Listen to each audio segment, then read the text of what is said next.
Hi everyone, it's Charlie Webster here. Welcome on to My Sporting Mind, the podcast that's all about opening the conversation around mental health, both in sport and life. Season 2 is proudly supported by sportinglife.com. Expert insight, passionate opinion, and in-depth analysis for the sports you love, all for free. Today, I'm super excited to welcome an absolute superstar of the tennis world to the podcast, 12-time Grand Slam winner, Jordanne Whiley, MBE. Welcome along. Hi. Your little clap there. Thanks. Thanks so much for joining us. I can't wait to speak to you. Followed quite a bit of your career, and I was around at London 2012 Paralympics as well. But what's this last year been like for you? Because you've obviously had so many competitions postponed. How have you coped with that constant uncertainty? Yeah, I mean, it's been difficult. I think everyone's struggled with so many things. And I think 2020 was supposed to be a big year for a lot of people. Like, I know a lot of people had planned. I don't know what it was about 2020. I think some people, new jobs, wedding, babies, whatever it was just the year. And yeah, it's been really difficult, especially with competitions, just to try and get ready for competitions, to have them just push back. So yeah, it's not been the easiest ride, but now I'm starting to understand that that's just the way of the world at the moment, and I just have to adapt. But then on the other hand, you've got this year now where it's literally full on. I was kind of going through some of your competitions and I was like, well, hang on, you've got Roland Garros, you've got Wimbledon, the British Open, Paralympics, and then you've got US Open after that, and you've got a little boy. So now how are you looking ahead towards that? Yeah, I mean, to be honest, I'm just taking it 1 week at a time, because everything is just changing all the time. And we're competing in France and they've just come out of a lockdown, and then I'm hoping, obviously in the UK everything's looking good for 21st of June, so like praying that everything will be okay for Wimbledon. We still don't know like the details from Tokyo, and obviously in America. So there's so many different points that I need to try and think about, and I just can't fathom that in my mind right now. So I'm just sort of just taking it as it comes, and I'll cross the bridges when I need to. Do you almost kind of like decompartmentalize, if that's even a word, things where it's like, I can't, the way I suppose I just reeled it off was like, whoa, that's a lot. So what's kind of your trick to making sure that you can do that so it doesn't become overwhelming? Yeah, I mean, I'm used to competing, in a normal year, I would compete probably 15 tournaments a year. So that's more than one a month. So my schedule is normally full on. So that part of it isn't really that daunting. But all the other stuff, I mean, it's a lot, but it just is what it is, right? So I just cope. I don't know how to do it. I just do. I love that. It is what it is. Sometimes I think it's good to say that though, isn't it? Because I think otherwise it's like, I think we can almost talk ourselves out of things. But I think simplifying it like that's a big thing. I wanted to also ask you about how you feel about the games coming up. You've mentioned you're still not sure, but in terms of Tokyo, but then for you, I remember you at Beijing and then at Rio, and you've said before about Rio that it was like, this is your phrase, like it was a really bad breakup and it took me almost a year to get over Rio. So then how do you now look back at that and look forward as in your expectation around Tokyo? Because there's that one thing, you've won so many Grand Slams, but it's that one gold medal. Yeah, it's it definitely did feel like a bad breakup. I worked so hard for 4 years, and I broke my wrist, and like in 2012 I was disappointed because I was an absolute bottle job and I was so nervous, and that was on me. Whereas in Rio I was in the shape of my life. I was probably one of the favorites for gold. I was 3 in the world. I'd previously beaten the world number 1 in the last tournaments I'd played. So I was like, yeah, this is it. I'm going to win gold. And then quarterfinals, my wrist broke, and it wasn't, nothing that I could have done about it. So it was really hard to process and accept that. And then, for Tokyo now, I'm just a different person. I just don't feel like I'm that Rio me is just like a completely different entity. I was very overwhelmed and consumed with tennis. So I wasn't a mum. I hadn't had a year out of it in a global plague to sort of just do normal stuff and sort of self-reflect and work on myself as a person. So now I just feel like I'm in such a better place as a human that it will make me a better athlete. You know, it's something that's come up so much when I've been speaking to athletes about that they're not all consumed in their sport, because it's almost like that compounds so much anxiety when everything hangs on that. You just briefly touched on that. Can you expand about how that's changed for you and how it's helped? Yeah, I mean, I think it changed the moment I had my son, and I knew that, you know, tennis had been my whole entire world for so many years, and now it effectively wasn't. You know, that I had this small human that I had to look after, and he was the forefront of my life, and tennis had to take a step back. And now, you know, when I come back to sport, I've gone from training 5 days a week, sort of 25, 30 hours a week, to training, well, 3 to 4 times a week because of childcare and then obviously COVID and everything. So it's just about being adaptable. And at first it was a little bit tricky just to find that balance between motherhood and being an elite athlete. But now I think I've got my support network around me. Like my mum, she's just incredible. And my son's now at preschool, so it's a lot easier to sort of balance the two. What was it like for you coming back into competition then after your son? Tennis wise, great, because it's been ingrained in me. I didn't forget how to play tennis. But fitness wise, like awful, because I'd gained like 2 stone. I didn't feel great within myself because of the weight gain. I definitely wasn't fit enough. And getting the fitness back was really difficult. I'd lost like all muscle tone in my arms. So you know, everyone else had been playing for the last 2 years, so they were all match fit and in good shape. So it was really difficult actually just to get the fitness back. The tennis was there, but the match sharpness just wasn't. How did you deal with that mentally? Well, to be honest, I was just like, well, I need to just eat vegetables and just I just need to get myself back into shape, you know. Like I couldn't fit into any of my kit, I couldn't fit into my wheelchair. I didn't like the photos that were being taken of me. I didn't feel good, I didn't feel healthy. And you know, that's because I got pregnant and thought, well, I'm going to eat every cake in sight, because as an athlete you have to watch what you eat. And then I was like, oh, who cares? Like, I'm pregnant, I'm eating for 2 and I ate for 5. So it's my own fault. But yeah, I just got back on it. I was just quite stern with myself. I was just like, right, I'm just going to get back on it, because if I'm going to have the best chance possible for Tokyo, then I need to be in the best shape.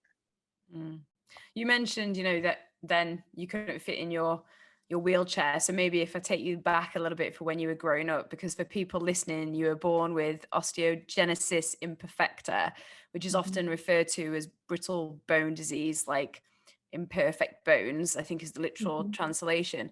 What was it like for you growing up? Yeah, I mean, it was tough. I was in and out of hospital from birth up until the age of about 12.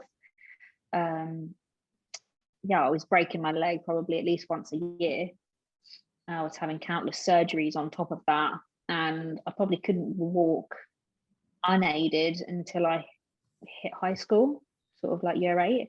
So it was difficult because I missed out on a lot as a kid. Like I couldn't go to a lot of birthday parties, bouncy castles, sleepovers had to be limited to like one person. So yeah, it was kind of sheltered, but when I found tennis, it was sort of a way that I could do something that I loved with people who were in similar situations to me, and that I didn't feel like the odd one out. Did it feel very isolating at school? Because I know you said you've spoken about being bullied before. Yeah, I mean, I didn't have a lot of friends growing up, and I think, you know, late 90s, early noughties, disability wasn't really normalized then. it was kind of like when you got braces, right? It was you got the mick taken out of you for having braces, whereas now everyone's got braces. And it was the same being in a chair. I was the only person in a wheelchair who had any sort of disability actually in both of my schools. And children didn't understand why I would get what they said special treatment, when actually it was just like leaving the class 5 minutes early so that I didn't get caught in the rush. So it was tough. Like, I didn't really enjoy school, if I'm honest. Did you understand your disability? Did you see that? How did you view it? It was interesting when you said about that. Like now it's a lot more normal, but back then, I think you're right. Things were quite different. But how did you view it? I've always been. I sort of treat my disability like my hair color. Like, it's something I was born with. It's kind of irrelevant to me. It is what it is, like what I said. I don't know. I it's kind of difficult to explain. But like, I know I have it, right? It's not going away. It's not curable. It's something I was born with. I have to live with for the rest of my life. But I can't change anything about it. So in my head, it's irrelevant. Like, it's just part of me, but it never ever defines me. It never stops me from doing something that I want to do. If I want to do something, I will just adapt it. And if I really can't do something, like, I don't know, rock climbing, then I'll probably attempt it and then just complain that I can't do it. So it's just it's just one of those things that when I said, if I'm not really bothered about it, I just mean that it's kind of irrelevant for what I want to achieve in my life. Was that acceptance always there then? Because hearing you now, it's like, yep, this is me. Was that always the case? Pretty much. Like, I think it helped. Like, my dad has the same disability, so I grew up in a household where my dad had exactly the same as what I had. He was in a chair as well. Obviously, when you get to your teens, everyone has that, oh, I wish I could not have scars on my legs, or I wish that I was a little bit taller, or I think that's just a teen thing. Like, I just wanted to fit in a little bit more. But I mean, apart from that, I was always very accepting of my disability, and this is how I am. Kind of take it or leave it. Yeah, you mentioned your dad there because he was a Paralympian as well. So did that help you in terms of how you saw yourself to be able to go and do anything like that? Yeah, I mean, my whole life I've pretty much been surrounded by sport and people in wheelchairs, so like they're perfect for me. I saw my dad. He got bronze, and that was obviously really cool. And as a kid, I was always like, oh, I'm going to beat your bronze, but it's definitely going to get better than a bronze. And now I've got 2 bronzes. I still haven't beat my dad, which is probably the most upsetting out of everything. So for Tokyo, I said I absolutely must not get another bronze because I need to beat my dad. I love that motivation. It's like, come on, Dad. So tell us about when you first started playing tennis then, because it was very, very, very young. Yeah, I was 3. I was out in Israel and my dad was playing, he was competing, and I had broken my leg, so I was in plaster and I couldn't go in the swimming pool, so I was like always bored. And someone gave me like a little racket and a ball, and I just started hitting against the wall, and they were feeding and I was hitting. And turned out I was pretty good for a 3-year-old. Like, I could actually hit the ball, and everyone was like amazed that I could do that in a chair. Literally the next day I was like all over the news. The newspapers came, TV came, I got a trophy from the tournament, which is kind of, looking back, I was like, I don't really know why, but I mean, great. And then when I came home, my dad just started taking me to play tennis, and then it kind of evolved from there, really. And it's interesting here you talk about the attention that it got even as a 3-year-old. How have you dealt with that attention as you've got older, but as you've got more successful? Because the amount of Grand Slams you've got is absolutely remarkable. You've got so many accolades. You're going to have so much more, I reckon, that if I spoke to you at Christmas, and hopefully a gold medal there.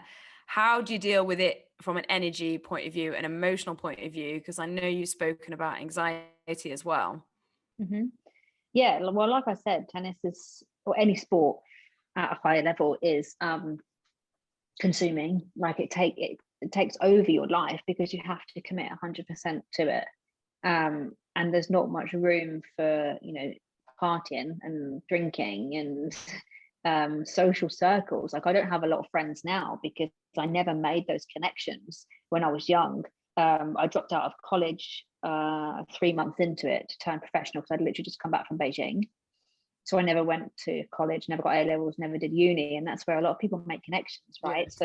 I didn't have any of that, but I was just determined to do. I knew what I wanted out of life. Like, I knew my potential. I believed in my potential, and it's something that I've always wanted. So it's been difficult because I've missed out on a lot, but if you don't sacrifice, it's kind of like that saying, isn't it? Like, if you want something you don't have, you have to do things that you've never done. So it's yeah, I just get on with it. Do you feel like very chilled? Do you think that is what you have to do to achieve your level? You have to sacrifice certain things. Yeah, you do. And obviously, as a kid or as a young teenager or a young girl, it's hard. It can be hard to deal with, especially if you're very successful quite young, because you are in the spotlight, and you do have to kind of watch what you do and watch what you say, and then you become a role model. And yeah, there was a time in my life where I really struggled with the pressure of tennis and the pressures that were put on me, probably mainly by myself, if I'm honest, because I am quite hard on myself because I have a high standards. But also, your coaching team and your federation, there's a lot of pressures that go on you because they want you to do well, and they know that you can do well. And yeah, sometimes that can be quite difficult to deal with. Is there anything you particularly do to deal with that you found over the years, especially as you've become a mom or you've gone through more competitions and learned about yourself?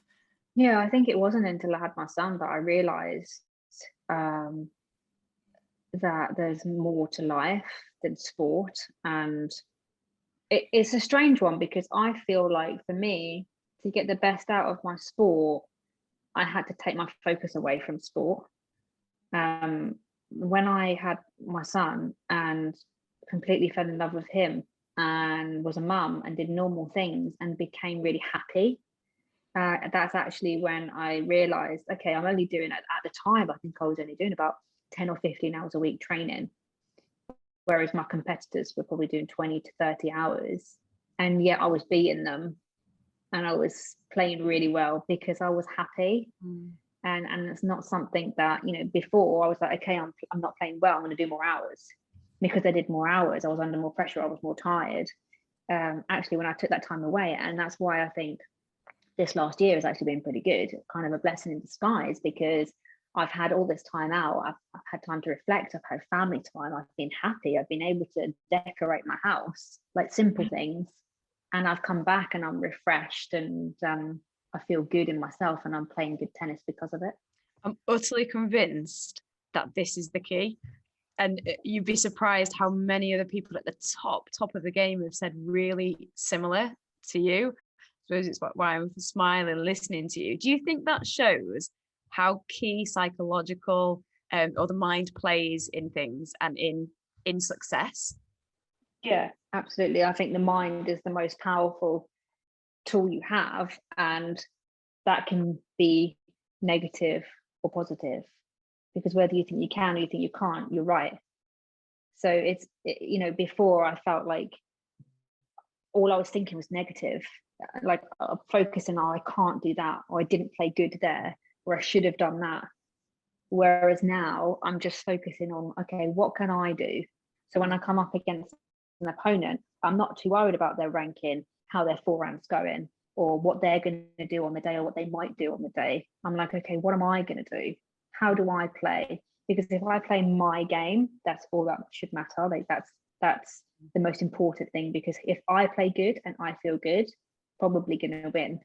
If I'm concentrating on what they're doing all the time, it's all about controlling the controllables. So like, I'm trying to control the weather. Like, I can't control the weather. So if it rains all day and I get a 6-hour delay, it is what it is. Like, there's just no point in worrying about that. And that's all in the mind. That's how you respond to those things that happen to you. For those that are listening, maybe that can relate to some of the things you're talking about and that have social anxiety, can you talk a little about, if you feel comfortable with it, about what that's like for you and what it feels like, and also whether the things you just mentioned there are what you use as a tool to cope with that too? Yeah, I mean, it's really difficult. Like, it's I think it's easy to listen to someone say control the controllables. Yeah, it is, isn't it? Things So like that, actually because do it. yeah, it's really difficult to do. And this, like, what you're hearing now from me is a process of years. I've worked really closely with a sports psychologist. I've been and had cognitive behavioral therapy to try and help with anxiety as well. So this is a years, like my whole life, basically. I've just been programmed, I guess, how I've been responding to things so negatively. Whereas now, when I had that time to work on myself, over the last probably 18 months now, like really seriously, it's taken 18 months to 2 years to get to this point now where I really can control the controllables. I can control what I do. I can control how I feel. And then I sort of leave the responsibility of other people's emotions and other people's feelings to them. Like, I need to focus on me. So, I mean, for me, the defining thing, 2 years ago was like, okay, I'm really struggling with anxiety, or I'm really struggling in social circles. I'm really struggling in my tennis. I need help. And it was the defining moment where I was like, okay, I need to make a change. And as soon as I committed to that, I just felt like everything got better. Thanks so much for sharing that, because I love what you said about how it takes time. I've also worked as a clinical psychologist, and it takes time. It's not just like a click of the fingers or a simple answer. When you first started your therapy, was it hard almost to stick with? Sometimes did you feel like you just didn't want to go there because it can be quite hard? Yeah, definitely. It's a commitment that you have to make, and you have to be really disciplined with yourself. There were times when I thought, this is pointless, it's never going to work. There were times when I didn't even want to go to sessions because I just couldn't be bothered, or I just didn't feel like it was working, or I wasn't being really truthful when I was talking. But I just had to keep reminding myself, like, what do I want? I want to achieve the best things in Tokyo. I want to be happy as a person, and I want to be myself, like be my true self. And to do that, I have to commit. And to make a change, I have to commit and do something different to what I'm doing. And I think it was just holding on to that that kind of got me through. And now I'm starting to see real positive changes. So now it's easy because I can really see the change and feel the change. So it's easy for me to just roll in with that. Yeah, you smiled like massively when you said that as well. It was like, yes, now I can actually feel it. Yeah. What do you think is the most important thing that you've learned about yourself? A lot. Yeah, how long have we got? You have to go pick your son up, don't you? So maybe I'll shorten that question. Yeah,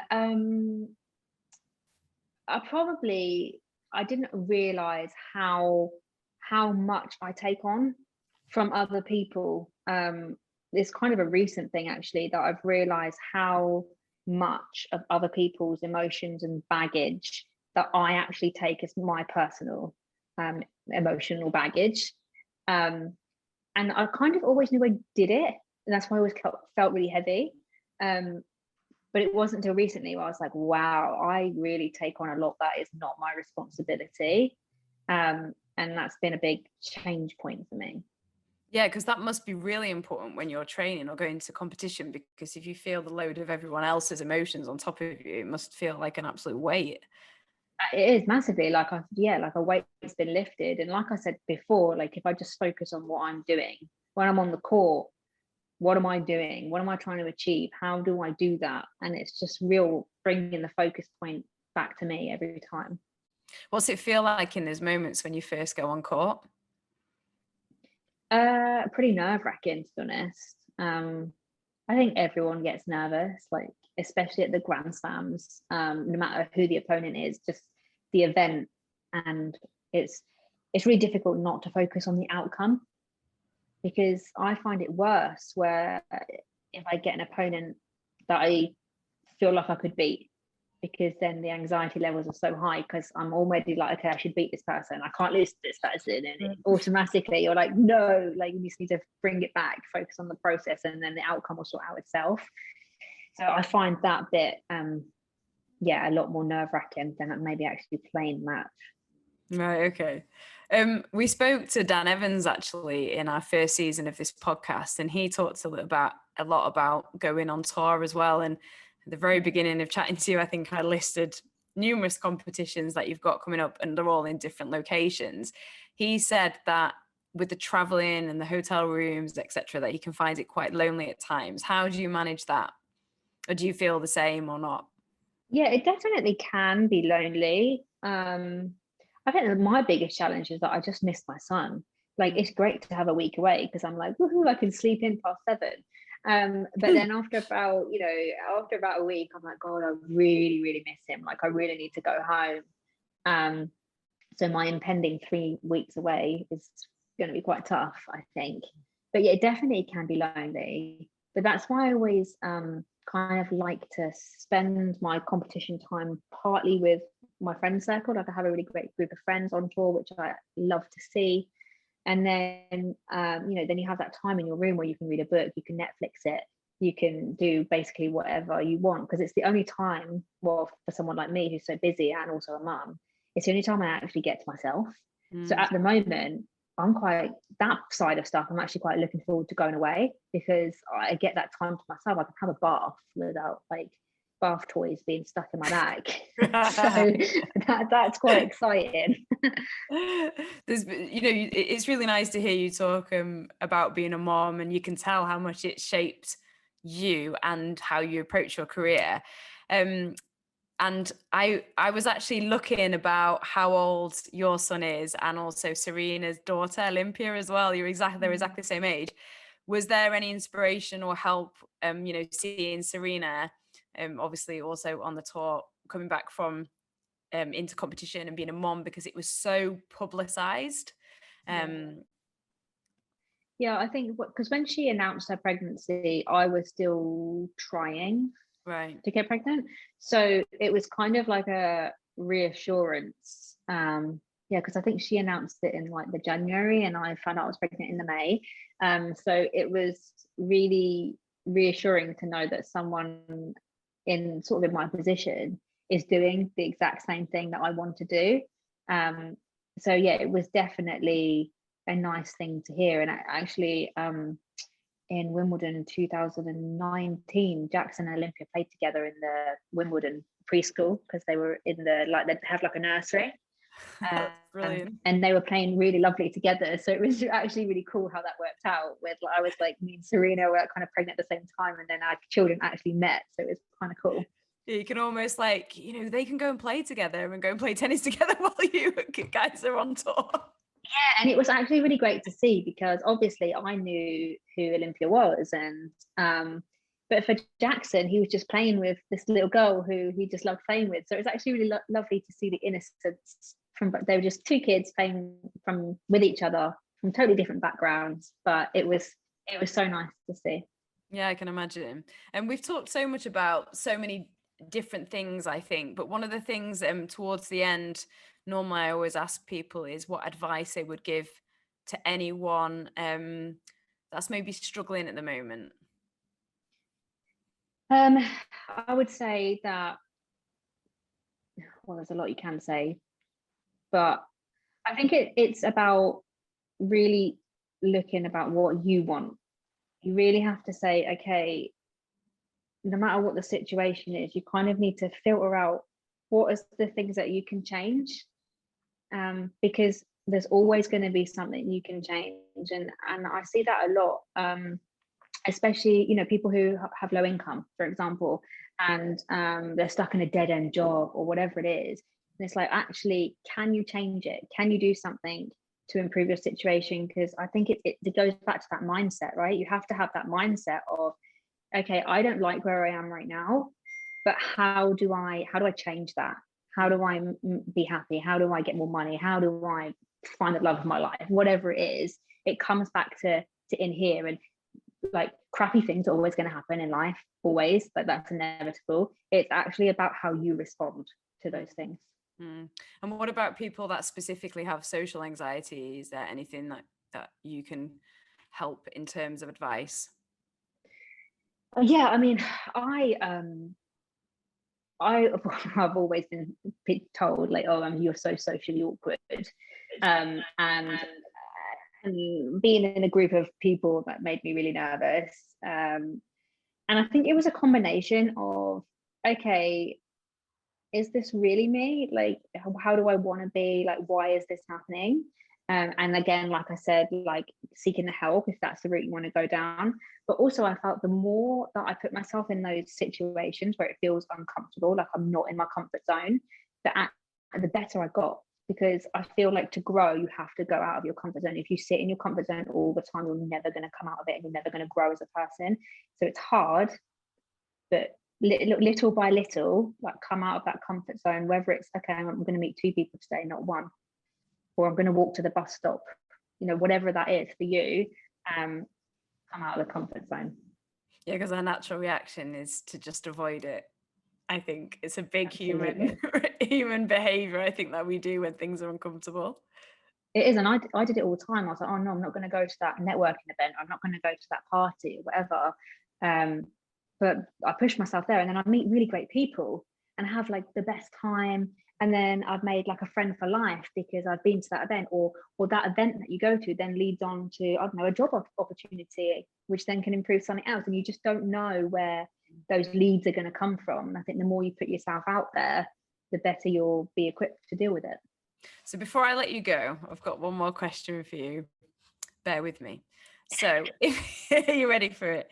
If your life was a film, right, what can you describe to me what the opening scene would be?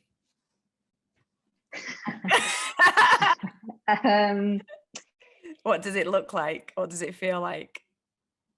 So you know that section in Frozen where Anna is in the bed and it's like her birthday, I think, and her hair's like everywhere and she's like dribbling and like she's trying to get up and her sister's waking her up. Probably something like that, because every morning I literally look like that. And then I realized, oh, I need to do something today, and then I'll like shut out of bed, and then like things are crazy. So probably something like that. That's brilliant. That is not what I expected at all. Oh, really? That's how I pretty much start every single day. I love that. That's brilliant. I was like, Frozen, right? Okay, where are we going with this? I am actually going to throw one last question at you. So this year, you know, you've kind of mentioned your goals a little bit, but is there anything you specifically have as your focus that you want to achieve by the end of this year? And is that how you work out goals? Yeah, I think maybe if you would have asked me this a year ago, I would have said I want to come away with at least 1 more Grand Slam singles title and at least 2 medals from the games. One of them has to be gold. And although I still want those things, I think if I can get to the end of the year and I can look myself in the mirror and say I have no regrets, then that's big success for me. Because no matter what happens in Tokyo or at Wimbledon or whatever, if I can say, look, I gave it everything, I don't regret anything, then what happened was meant to happen. I just don't want to focus on, if I get gold, does that define me and my worth? Because it doesn't. That's an object. So I think now it's more about having no regrets. Yeah, I love how you've just put that. Thank you so much for joining us, Jordanne. It's been an absolute pleasure. And I'm now going to go and have a look at that scene in Frozen. Yeah, you need to, because then you'll understand. I think that's probably how I look like as well. Yeah, thank you, and good luck for this year as well. Thank you. Thanks so much.